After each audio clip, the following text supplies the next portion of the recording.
A poll last August by the Associated Press and NORC Center for Public Affairs found 89% of Republicans say Biden's age is a problem. 69% of Democrats agreed. 77-year-old Donald Trump is also facing questions about memory lapses, including this one last month when he confused Nikki Haley with former House Speaker Nancy Pelosi while talking about January 6.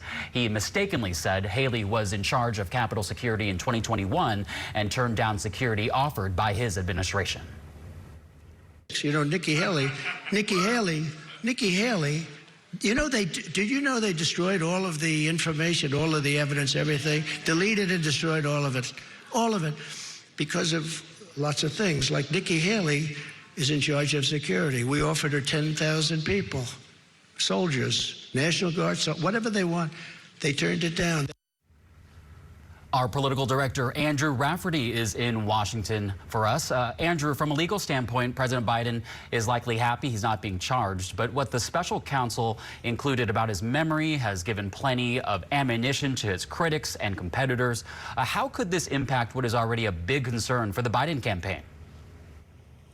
Yeah, well, look, we've seen a lot of evidence that this is also a big concern from voters. It goes to what we've heard on the ground from our team covering those early primary events in places like New Hampshire, South Carolina, and beyond, as well as some of the polling. You mentioned some numbers from the AP, and here's another recent survey from NBC News, which found about 3/4 of the country do have concerns about President Biden's mental and physical health. And you talk to the Biden campaign, and they're pretty clear that they're not out to somehow convince voters that he is in his physical prime. He is an 81-year-old running for re-election. But what they do hope to convince voters of is that he is very much in control of his White House, and specifically in control when compared to Donald Trump, which is worth noting. Even in that poll from NBC News, nearly half the country had questions about his mental and physical health. You mentioned one of his early flubs about confusing Nikki Haley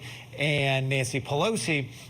That's part of what this campaign is going to be going into November. In many ways, a race to kind of show that both these men are competent, but we do know voters have the concerns. They had concerns about Donald Trump back in 2016. There was a majority of the country had concerns about his temperament. Obviously, he went on to win, and so this is just one piece of the Biden re-election puzzle that they're going to have to continue to try to figure out and deal with. Maybe it's more press conferences. Maybe it's more opportunities for Joe Biden to be out live in front of the American public to see that he still has the command that him and his advisors feel that he does. But it is certainly a challenge. It's not one that is insurmountable, but it could be one of the leading things that we are talking about going into the rest of this year, heading into the general election later in 2024.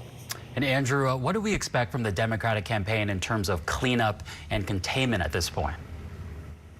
Yeah, well, one thing that we saw almost immediately after his remarks last night was essentially an attempt to highlight some of the mistakes from his opponents, and the Nikki Haley one was one of them. His campaign headquarters went out and tweeted a couple high-profile Fox News hosts who had made flubs that are similar, confusing governors and whatnot.